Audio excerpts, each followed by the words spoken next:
Right then, here's a cheeky bit of additional content that we are calling the Full Force Monthly Extra. Each month we will add a separate short topic for a little extra monthly fun. For this month, stop saying month, Pat and I have to pick one good and one bad, or enemy faction, international variant deco to join the classified series. Rules state that it has to be a character released in the US that has had an international deco change. Pat, who have you got for me, mate? First, we start with the good guys. Let's start with the good guys. Okay. Yeah, my mindset was very much on the same train that I was when we were doing the monthly. Yeah. So I was trying to think of something that was kind of obscure that maybe people hadn't seen. And one of the figures that's such one of my favorites is the Sonic Fighter Psych Out. It was just too tempting to pick this one as a cool redeco because, I don't know, this would be so far-fetched to see Sonic. First of all, it'd be far-fetched to see Sonic Fighter Psych Out. That's the first level you got to break in it, yeah. Right. Exactly. So in fact, no. The first difficulty is breaking Psych Out. Like that is true. That's number one. Number two is Sonic Fighters. That is true. But Sonic Fighter Psych Out's body does look like it's one where it could be reused for several things and just have like some gear added to it. So it's not ridiculous to think that they could do a Sonic Fighter Psych Out. What is probably ridiculous, though, is thinking that we would get the Indian repaint of him in the Copper Psych Out that only appeared, well, I shouldn't say only appeared, because it appeared in a couple of different ways. It was like pack-ins, wasn't it? The vehicle pack-in, I think, is how it showed up first. And then it was an exclusive to some sort of offer, I believe. Similar to the Pepsodent figures, but I think it was Halibna. Is that right? It was Halibna, 100%. Because, and I'll tell you why, and shout out to Dragon Fortress for doing an amazing, like, blog, whole, thing about this particular Psych Out. If you're not following Dragon Fortress or all that kind of stuff, definitely do so. They're on Twitter as the Dragon Fortress, and they're, just amazing, awesome. Dustin's awesome. So basically, go check his stuff out. It's so good. And he does some great toy photography, and he does cover this stuff in a lot of detail. And this particular one, was Halibna, according to Dustin as well. And then I think that it made its way into maybe the Calcium Sandoz or something like that, as well as a retold figure, I think. Yeah. But, it's an interesting deco. It definitely is inspired by the Fun School Targat figure. It's basically those colors. It kind of felt like they just had those colors in the hopper. 100%. And they just threw Psych Out in there as a mold to make something a little bit different. I can visualize that so me too. Vividly. Like, I could just imagine them getting to that point and just being like, right, we're going to do this one and we're going to do this one. Let's do it. And then bang, bang, bang, bang out like 1,000, 2,000, 10,000. I don't know how many they did. Bang out a lot of them. And then, and then that's what you've got. Is this one rare, Pat, would you say? I wouldn't call it rare. It's not one of the ones that's super expensive and hard to find. Right. But it's certainly not a common one. Right. Like, it was one of the ones that you could just go to Small Joe's, back in the early 2000s and just order. It was never that time. Even back then, it was a close to $100 figure probably. I don't even know what they go for now, to be honest. I don't think they're ridiculously expensive, but price is always a function of demand. So I think demand for this figure was probably low, and that's probably part of what keeps the price low. Awesome. I love it. I think it's a great idea. And yeah, you're right. The Targat. I love the Targat deco as well. I love the Targat figure in that deco too. And I've always wanted to see, like, because we don't we have had Psych Outs, but we haven't had a lot of them. And in terms of Targat, we haven't had it at all in the modern era, have we? 0 Targats. No, there's been 0 Targats. Yeah. Which makes me like, I think once we get into kind of the Iron Grenadier section of the classified life line, not lifeline, you know what I mean, the line plan, I guess. That I think we'll see a Target eventually, and how bloody good would that be? Damn, like with all the helmet and the backpack. I would love to see like a visualization of the Targats deploying. Is what I would love. Like, the idea of them deploying from outside the atmosphere and then coming down and like, that would be really cool. I had a really cool idea for a comic series, which I won't go into massive detail. I think I've talked to you about this in the past, and I talked about it with the other guys. But one of my things was to have that, see that in comic form, like the artwork of Destro attacking some sort of like, you know, like space station or something with Astro Vipers and Targats, right? And one of those things would have been like, well, they're sending up, you know, people from Earth, you know, they're sending up help to help the space station, but the Targats were there to prevent that by obviously, you know, leaving in space and then like deploying into Earth's atmosphere. And obviously, how cool would that be, turning into a battle in the sky with like, I don't know, with like shuttles and ships and all sorts of cool stuff. It'd be freaking amazing. Yeah, and I always wondered whenever I was really thinking about Targat, reading the file card back when he was new, like what all does that imply? Like if they are deploying from the atmosphere, does it has to mean that they have some means of getting there. Yep. It wasn't like there was an Iron Grenadiers spaceship. There was no Iron Grenadiers space shuttle. They just flung them up there with a catapult individually. Right. Yeah. Or are they deploying from a space station? More than likely, I thought in my head it was like maybe they do that thing where there's like a craft that takes them up really high, or like you said, yeah, a space station would make a lot of sense, wouldn't it? Like just operating just inside the atmosphere or just on the cusp of it, and they just jump out and do the kind of like crazy friggin'.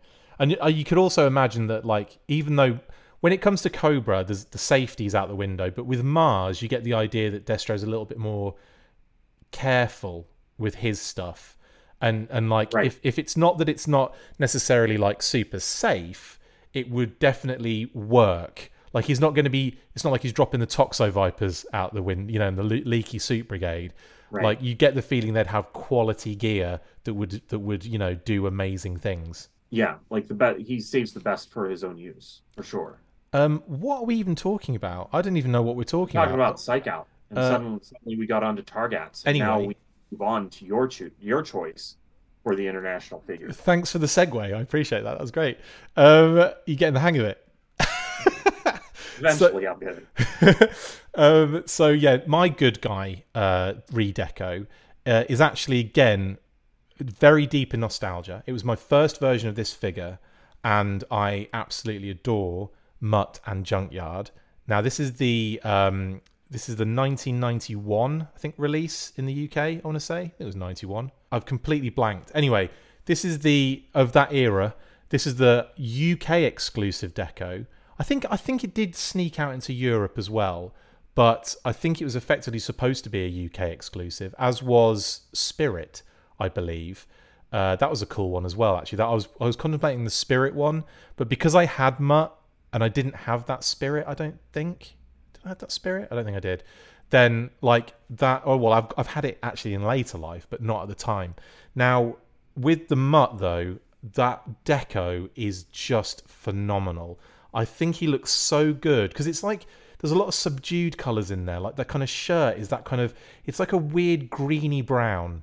And then you've got like the black vest, you've got the kind of like really kind of deep blue kind of pants, and then like black, you know, knee pads and everything. But then you've got to kind of juxtaposition itself in the colour wheel there. They've thrown that classic neon blue on it, but it works so well, I think, personally. And obviously Junkyard's dope, of course, he's awesome. So it was nice to finally get these two. And I think, if my memory serves, Junkyard is a little bit lighter grey than the original Junkyard that came out. I might be wrong, Pat. You might know. That's accurate. He's like a charcoal. Yeah, that's what I thought, actually. And also there's a little kind of, isn't there an ever so slightly faint brown on the belly of the original Junkyard? There is, yeah, on the original one. I don't think this one has that. No, it doesn't. This is literally just all grey from certainly the one I had.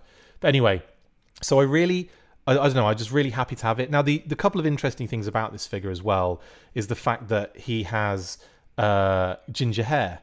Mutt has ginger hair in this one. And he's not Stanley R. Perlmutter. He is Andrew Mackenzie, and he's from Scotland. He's from Glasgow, Scotland. So there's a lot of changes. That the file card's completely different. We've discussed that recently, actually, when we talked about, I can't remember what Animal Companions. I think it was Mutt versions, actually, and this was my favourite version in Version Therapy of Mutt. So yeah, spoiler alert if you haven't seen that, but this is my favourite version. It was always going to be one I wanted to see in Classified, and of course we've got Mutt and Junkyard coming very soon, so I'm kind of like hoping that if we do get any repaints of that particular figure and Animal Companion, then this could be up there as a possibility. Pat, thoughts please? I remember finding out about this figure, and it seems to be part of a trio, really, because along with the two of them, you did end up getting like a low light from Slaughter's Marauders. Yep.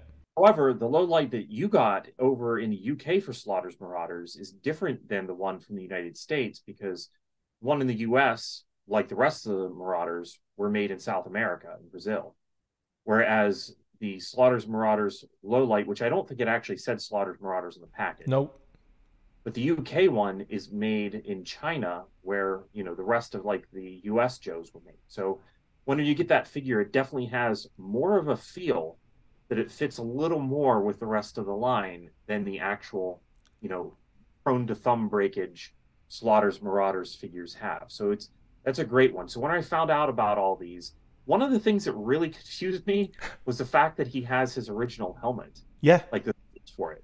You know, the Slaughter's Marauders Mutt did not. He had like an 82 helmet in black, whereas this one has the original Mutt helmet back. So that's really cool. I love the colors of it. This one was high on my list. There is a large part of me that looks at this one and at Spirit almost wants to see the same approach done with all of the Slaughter's Marauders. Right. Making kind of an entire small UK team that is brand new decos that I don't know if you would try to make them match like they're a team, because it's weird how Mutt and Spirit they really don't match each other. No, there's no matching at all. It's just 3 random decos, 3 random exclusives, and it's like, boom, there you go. And it is weird.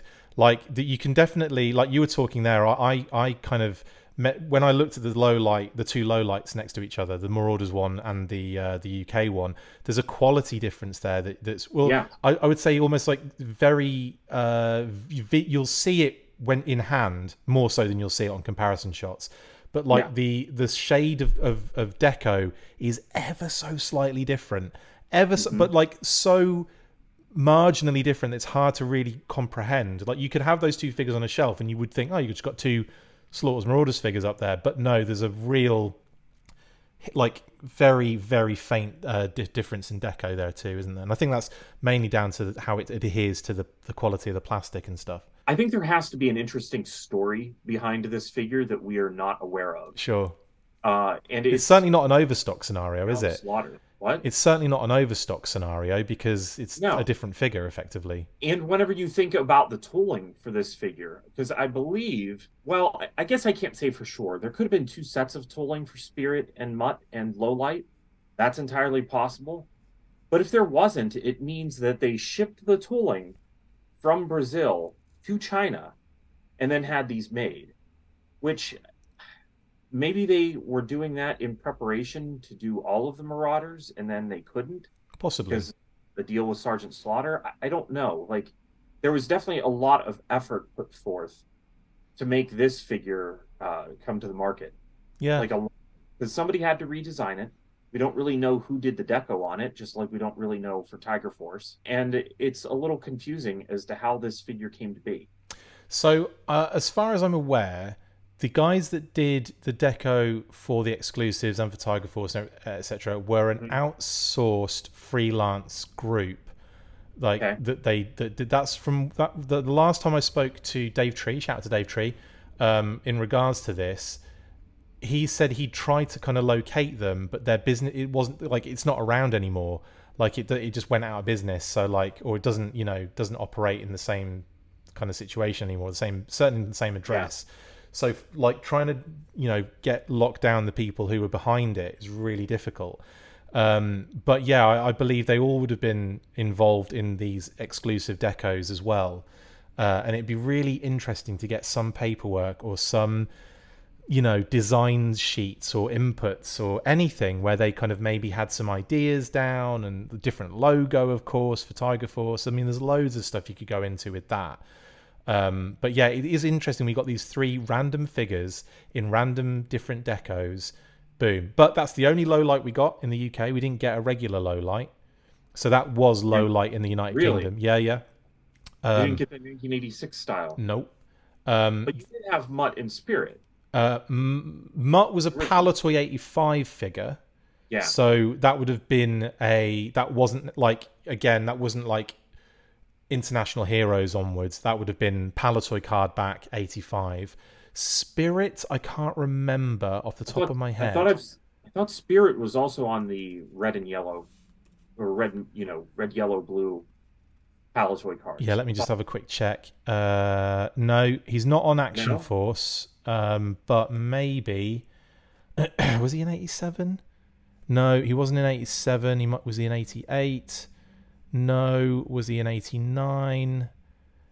No, that was the only Spirit we had then, bud, as well. Wow, that's really interesting. Well, I say the only Spirit. That was the only that's the only version of Spirit, version 1 that we had. Was that one in 91? Yeah, with the interesting kind of. So maybe that was a way to get those figures in the line, if you know what I mean. At that point, kind of like Mutt and Junkyard hadn't been involved since Palatoy, so that was like a different phase of play. And then with, like I said, with Spirit, that was the first Spirit we had with low light. That's the only low light we had. It's interesting as well because low light, my God, what a figure!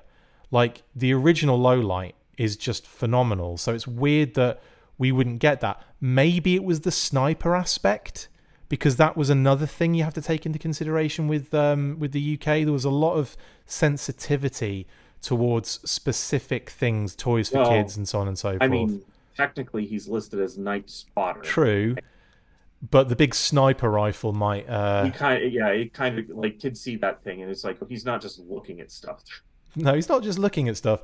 He is annihilating it. But yeah, I think that might be.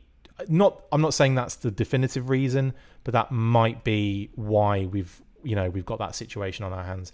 What about the other Marauders? Because it makes me wonder what the thought process was here. Because you've got Barbecue, Footloose, and Sergeant Slaughter. Yep. We didn't get any of them as Marauders, though. You didn't get any of them as Marauders, but those figures did get released, though. Yeah, so they were all early on in the International Heroes line, yeah. So Sarge was with the Triple T. That was our first version of Sarge, the version 2, technically. And then but Barbecue was in the first wave of figures in 87, I want to say. What else? Who else did you mention? Footloose was first wave. Okay, so this is all kind of adding up. This makes sense. Like, if you didn't have those, or didn't have them since the days of Palatoy, in the case of Mutt, yeah, it makes a lot of sense that those would have been the ones chosen. Yeah. Cool. And I have to think that since they went with low light, they just looked at it and were like, well, it'd be a little weird to release these characters as a team whenever there's only 3 of them. Absolutely. Absolutely. Yeah, okay. Well, that's that's all of the UK covered somehow. That's all of the repaints covered from the UK. We're still not done with this extra. This is going to be longer than the monthly. Fudge myself. Right. Moving away from the United Kingdom then, Pat, take us... Wow, I just realised that 3 of the 4 options in our extra are all from India. Wow, I didn't realize that either, but you are right. Yeah, so we kind of give spoilers for what the next 2 choices are. Spoiler alert. They're from India. Go on then, Pat. Go on, hit us up. So my choice is the blue and yellow Major Blood. Absolute beauty.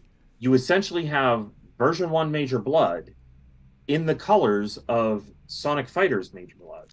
Yeah. Sonic Fighters. And it makes a lot of sense because I believe that this figure was actually released after the Supersonic Fighters Major Blood in the United States. Yeah. So I don't think that that's coincidental. I think that's an intentional reference. And come on, what we're talking here is figures that would be decent to have inside the 6-inch line. And that Major Blood was an absolute winner, in my opinion, as far as figures go. Like the sculpt on that thing Gorgeous. is really good. Gorgeous. And one of the things that's further appealing to me about this version of Major Blood is the blue on him. Like it's so characteristic of Cobra to be wearing blue. So I like the idea of getting a Major Blood that is in blue and then just doing that arm in, maybe they could do it in a gold instead of yellow, but you know, just generally yellow on the arm and yellow on the vest, and then the rest of it in like a Cobra blue, and you have an amazing Major Blood. Yeah, I definitely have to agree on that one. I think as a 6-inch figure, obviously the Fun School one, there's some hilarious aspects going on there. Like it does look all over the place in some images, but you're right. If you take that Major Blood and you just do those things, you kind of give him like the yellow arm and the chest piece. But like you say, rather than it being just bright yellow, it would be like a metallic kind of like sheen copper, maybe even. We've seen as we love copper so much on the show so much. And then again the metallic sheen of like a yellow color on the chest plate. And then you're right, a Cobra blue, and that ties them in with Troopers. So it's not even like it would have to be follow the same exact Pantone color as the Fun School one, but it would lock into a very cool little area where Blood could be like, you know, I'm just going to wear my Cobra Trooper uniform with the troops. I'm wearing my Cobra Trooper uniform with the troops today. I don't know why he doesn't speak like a Cockney witch, but apparently he does now. Major Blood, boyos. He says that a couple of times, but yeah, I like that one. And I think what I like about it more so is the fact that you're thinking about the classified current figures repaint potential, because that thing needs to come out again. That is a beautiful figure. Right. Yeah, I mean they haven't done a repaint of it, and again, my mind is on the ability for them to take a figure that the sculpt is amazing and put it out again, which stretches their dollar, but also offers something that I think is worth offering. Big time. And that's a fun one. I like that. It's a Fun School one. Yeah? Sticking with Fun School and India again, but making all our lives more difficult, I decided to go... Because this is the thing, right? When I really looked at characters that have been repainted internationally, that window does minimize after the ones we've already discussed, the ones you've chosen, etc., etc. So you kind of, I think India is a great place, like Fun School India is a great place to look for these variations, because that's where you're going to find crazy decos on known characters. More so, I think the G.I. Joe team got way more than Cobra did in terms of that. A lot of the Fun School releases are very close, if not almost exact, to how they, you know, decoed the original vintage figure and so on and so forth. Obviously not in quality and stuff, but like certainly in terms of where the hits are and everything. But there are some that are just way out there, and I went with one that isn't even really a good figure. So, but what I'm gleaning, what I'm grasping to here is the deco itself and how it would appear on this version 2 Firefly, which we've got coming up in the classified series. I say version 2, it's the version vintage inspired Firefly, but the classified version 2. Now, I have gone with the Pepsodent Firefly from India. Now, this was one of 10, I want to say, Pat. Was it one of 10? Figures in the Pepsodent? I can't remember how many Pepsodent figures there were. There were definitely a lot. They essentially had just taken the lineup from the 2000s, the Real American Hero collection, and released a bunch of figures based on those. It's kind of confusing because I actually picked up some of these Pepsodent figures as bootlegs, like with accessories. They are bootlegs. Yeah, but they feel like they're... That's hilarious. They're released by...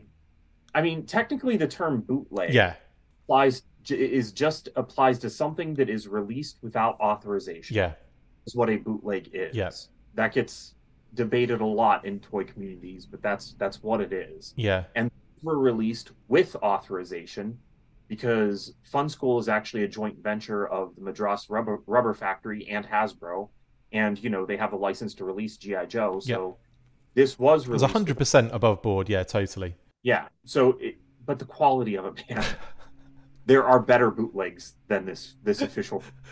I love the fused elbows, man.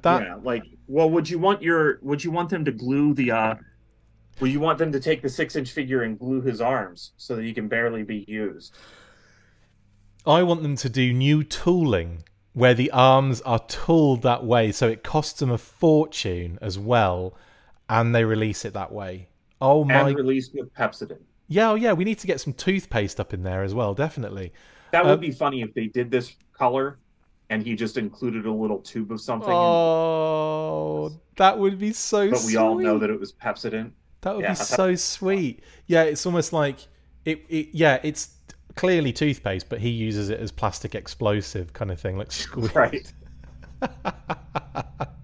What I love about the image, by the way, that I'm using at the moment is, one, doesn't Firefly look like your classic terrorist from more so than his actual figure does, like the actual figure. This version, this deco, he looks like the classic terrorist from the 80s, in my opinion. Well, if the classic terrorist had their eyeball down here on their cheek, sure.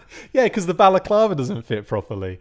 And also, how funny is that Baroness figure as well? Well, it's not Baroness; it's Chameleon. Well, the Baroness figure that I'm talking about. I know what you mean. Right. It's Chameleon, but the application of that face deco is brilliant. Well, and also the hair, how it's crooked and set back too far.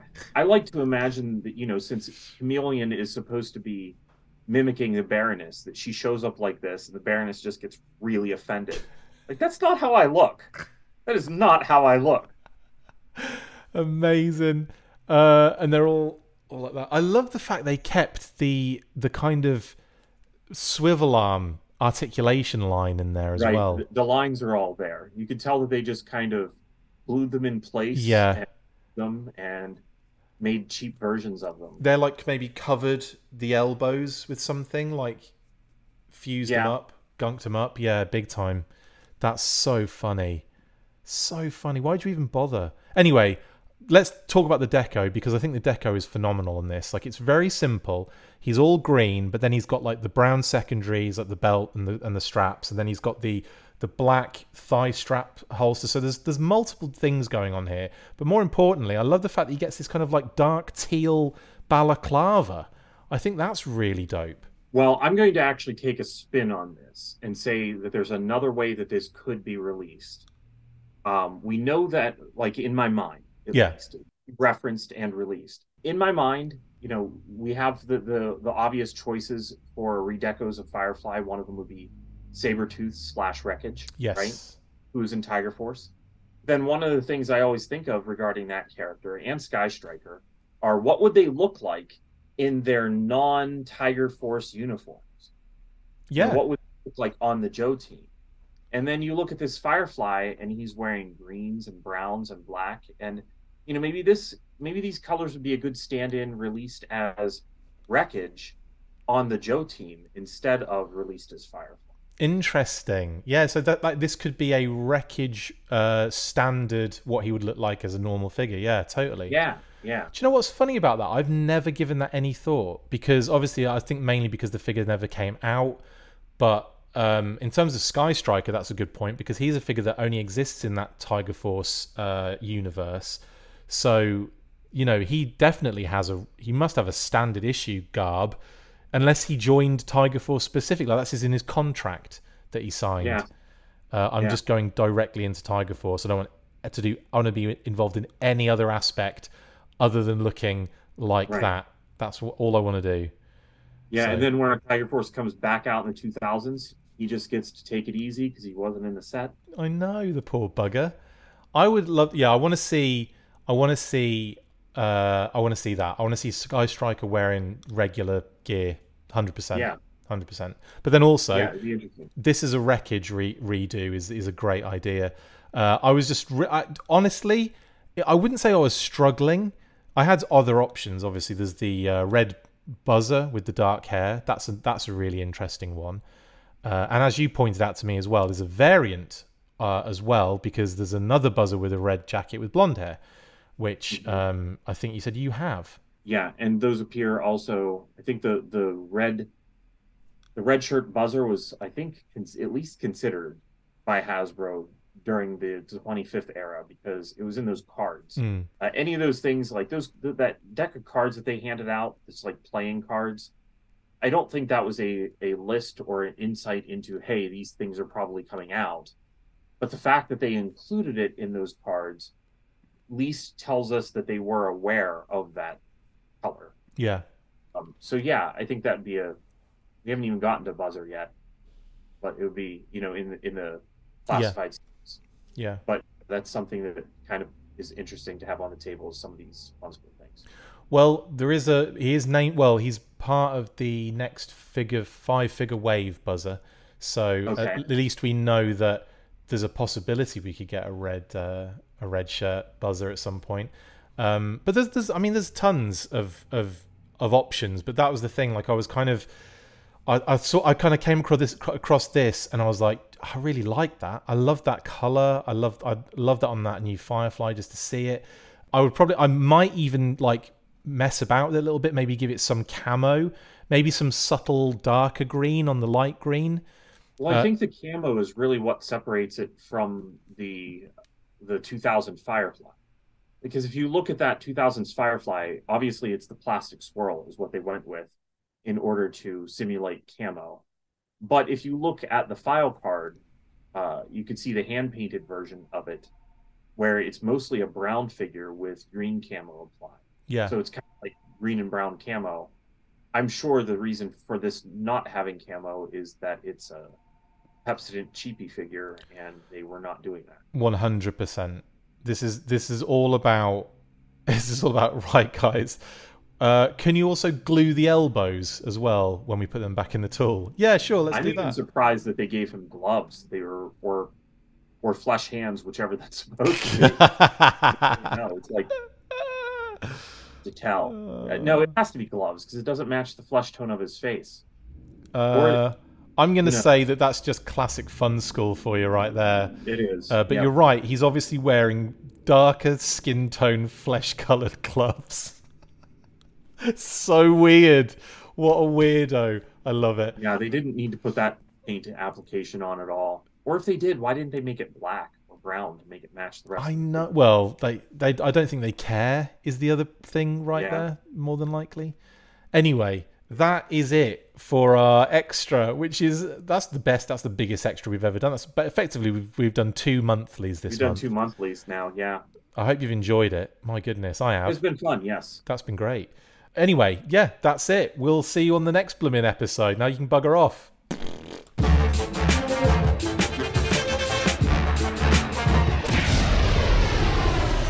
Make sure you get involved with the discussion by liking, sharing and commenting on these videos, and as always you can keep up with the show after listening by following on Twitter @TheFullForce, liking the Facebook page facebook.com/TheFullForce, and if you would like to contact the show you can message us on either of those platforms with feedback and questions. We also have a Patreon page, so if you want to show your support for the show, see your name up in lights on these videos, or enjoy exclusive bonus content, then check out patreon.com/TheFullForce podcast, or click on the link on any of the posts this podcast appears in. Full Force.